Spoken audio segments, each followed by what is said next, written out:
జగన్ చేసిన వ్యాఖ్యలు ఇప్పుడు వైరల్‌గా మారాయి. నిన్నటి నుంచి కూడా అదే చర్చించుకుంటూ ఉన్నారు. అంటే ప్రెస్ మీట్‌లో ఆయన మాట్లాడిన మాటలు కార్పొరేటర్‌కి ఎక్కువ, ఎమ్మెల్యేకి తక్కువ అని చెప్పేసి అన్నారు. దీన్ని ఏ విధంగా చూడాలి అని అంటారు? అంటే జగన్ ఎందుకని జ ఆయన అలా అనాల్సొచ్చింది జగన్మోహన్ వెనకాల? రెడ్డి గారు 11 సీట్లు అంటే ఆయన ఒక ఓవర్ కాన్ఫిడెన్స్ ఎళ్లి వై నాట్ 176 175 అని నినాదంతో ఎలక్షన్‌కెళ్లారు. 11 సీట్లు వచ్చేసరికి మెంటల్‌గా ఆయన డిస్టర్బ్ అయిపోయి ఆయన ఒక మెంటల్ పొజిషన్ బాలేదు వాస్తవానికి చెప్పాలంటే. ఓకే. ఆయన మెంటల్ హెల్త్ మెంటల్ బాలేదంటారాయన? హెల్త్ బాలేదు. దానివల్ల ఆయన అలా మాట్లాడారు. పొలిటికల్ కామెడీ స్టార్ అయిపోయారన్నమాట. ఈరోజు పార్టీ అంతా నిర్వీర్యం అయిపోతుంది. పవన్ కళ్యాణ్ లాంటి వ్యక్తిని ఆయన చాలా నీచంగా దిగజారే స్థాయిలో చూసారు. అలాంటి వ్యక్తి ఈరోజు ప్రభుత్వంలోకొస్తే ఏం చేయగలడు, ఎలా చేయగలడు అని చూపిస్తా ఉంటే, ఒక నిజమైన రాజకీయ నాయకుడు, నిజమైన నాయకత్వాన్ని ఈరోజు చూపిస్తా ఉంటే, ప్రజలు ఆదరిస్తా ఉంటే, దాన్ని చూసి ఓర్చుకోలేక డిప్రెషన్‌లోకెళ్ళి ఈ మాటలు మాట్లాడుతున్నారు.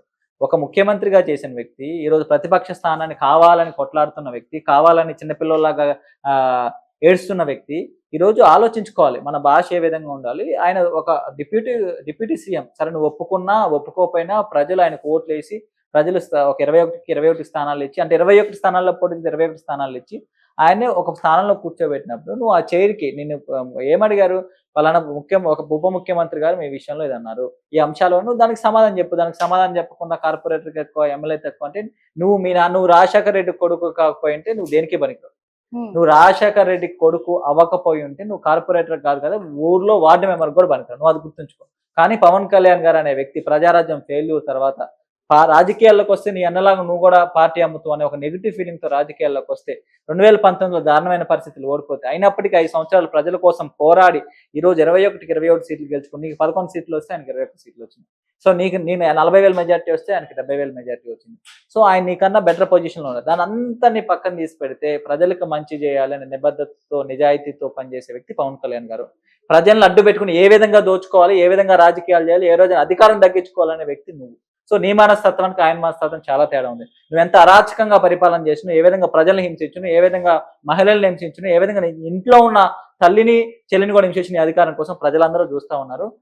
నిన్ను పవన్ కళ్యాణ్ కార్పొరేటర్‌కి ఎక్కువ, ఎమ్మెల్యేకి తక్కువ అని విమర్శించే స్థాయి నీది కాదు జగన్మోహన్ రెడ్డి. నువ్వు నిన్న ఒక్కసారే పవన్ కళ్యాణ్ ఎమ్మెల్యే నీ ఏదో ద రాత బాగుంది. మీ నాన్న పేరు చూసి ఈరోజు ఒక్కసారి చీఫ్ మినిస్టర్ అయినావు. నువ్వు జీవితంలో మళ్ళీ ఎమ్మెల్యే కూడా అవ్వలేవు జగన్మోహన్ రెడ్డి గారు. ఇప్పటికైనా 11 సీట్లు వచ్చింది. మీకు కొంత ఓట్ పర్సెంట్ షేర్ వచ్చింది కాబట్టి, కొంతమంది ప్రజలు మిమ్మల్ని నమ్మి ఓట్లేశారు కాబట్టి, ఆ ఓట్లేసిన ప్రజలు కూడా ఈరోజు ఆయనతో లేరు.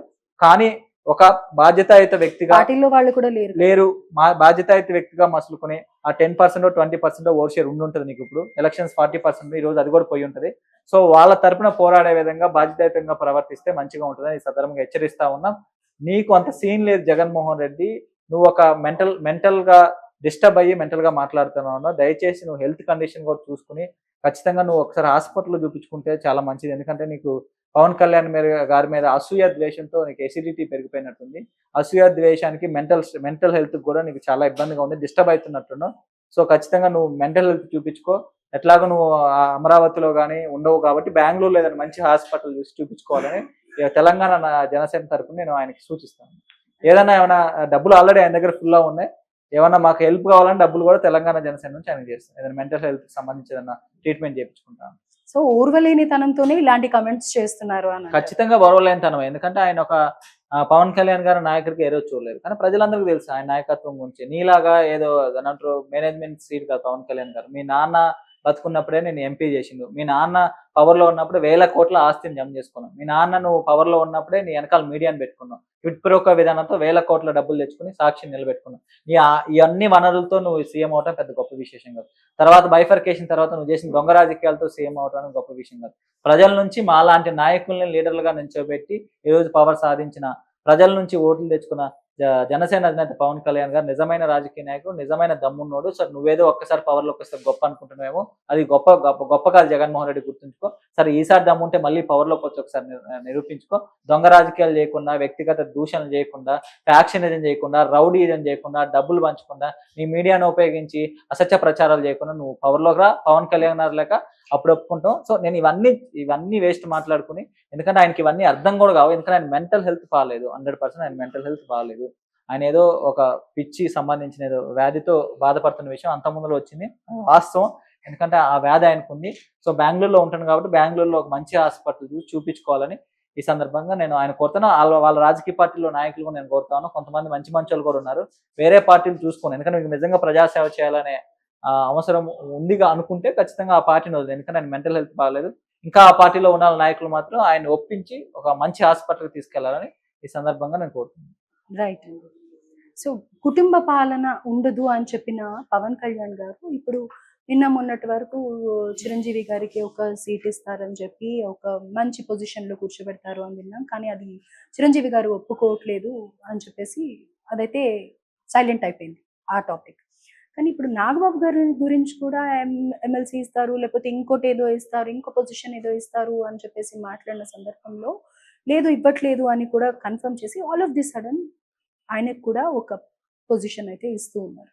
సో, మరి దీన్ని ఏ విధంగా చూడాలి అని అంటారు? అంటే నేనైతే దీన్ని ఇప్పుడు మీరు చిరంజీవి గారికి జనసేన పార్టీకి ఎటువంటి సంబంధం లేదు. యాజ్ ఏ వెల్ విషర్‌గా, యాజ్ ఏ బ్రదర్‌గా ఎప్పుడు తమ్ముడు మంచి కోరుకునే వ్యక్తిగా చిరంజీవి గారు ఎప్పుడో చెప్పారు. నేను రాజకీయాల్లోకి రాను. నేను రాజకీయాల్లో నాకు ఇంట్రెస్ట్ లేదని ఎప్పుడో చెప్పారు. ఇప్పటికి మొన్న లేటెస్ట్ కూడా ఒక 2 వీక్స్ బ్యాక్ చెప్పారు. కానీ నా తమ్ముడు ఎందుకంటే వాళ్ళ బాండింగ్ మనం చూస్తాం. ఒక ఫ్యామిలీ బాండింగ్. ఏదో జగన్మోహన్ రెడ్డి గారి ఫ్యామిలీ బాండింగ్ లాగా కాదు. వాళ్ళు ఈ రోజు 70 సంవత్సరాలు వచ్చినా గాని, 60 సంవత్సరాలు వాళ్ళకొచ్చినా గాని ముగ్గురు అన్నదమ్ములు అదే విధంగా ఉంటరు. అన్న మాట జవదాటిన తమ్ముళ్ళలాగే ఉంటారు. అదే విధంగా చిరంజీవి గారు కూడా ప్రేమ చూపిస్తారు. నా తమ్ముడు ఎక్కడున్నా మంచిగుండాలి, మంచి పొజిషన్‌లో ఉన్నా చిరంజీవి గారు కోరుకుంటారు. అంతే తప్ప చిరంజీవి గారికి గాని, జనసేన పార్టీకి గాని ఎటువంటి సంబంధం లేదు. అది పవన్ కళ్యాణ్ గారు చాలా సార్లు కన్ఫర్మ్ చేశారు. చిరంజీవి గారు కూడా కన్ఫర్మ్ చేశారు. ఇక చిరంజీవి గారి విషయంలో ఎటువంటి ఆఫర్‌ను కూడా జనసేన పార్టీ గాని, ప్రభుత్వంలో ఉన్న వాళ్ళు కూడా ఎవరు ఆఫర్ చేయలేరు. సరే బీజేపీ ఆఫర్ చేసిందో అది మనకు తెలీదు. ఎందుకంటే ఏదో జనసేన పార్టీ కోసంగా నేను చెప్తా ఉన్నా.